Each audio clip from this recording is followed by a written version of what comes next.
Baby. Now, as a mom, na siya responsibilities na i-provide sa iyang mga anak. Sige guys, tabangan na to. Unsa yung mga responsibilities na iyang i-provide? First is, masahon na to. Una is, support. Sige, hatag support. Okay, gunitin. Tarong gunit si baby. Okay, next would be?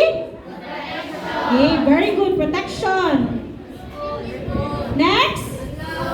School. Magunuhunan na siya daan sa future sa iyang baby. Next? Supervision. Okay.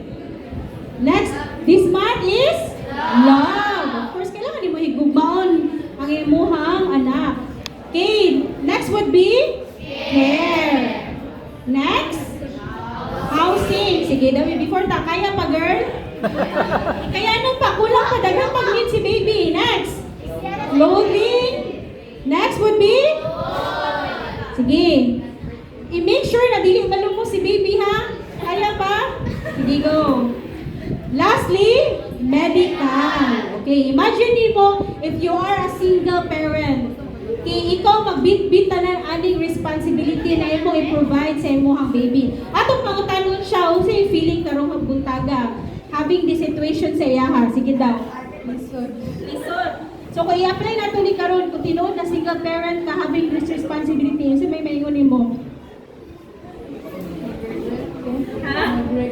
Mag-regret ka na. So, imagine mo, if now there's someone with you, nakaplan, a person, ma-divide ang, for example, si Ate Livani, ma-divide ang responsibilities, and ikaw as a wife, or lalaki, mas ma-focus ninyo, ma-provide ang needs sa imuhang anak. Sige, palakpakan na to si ate.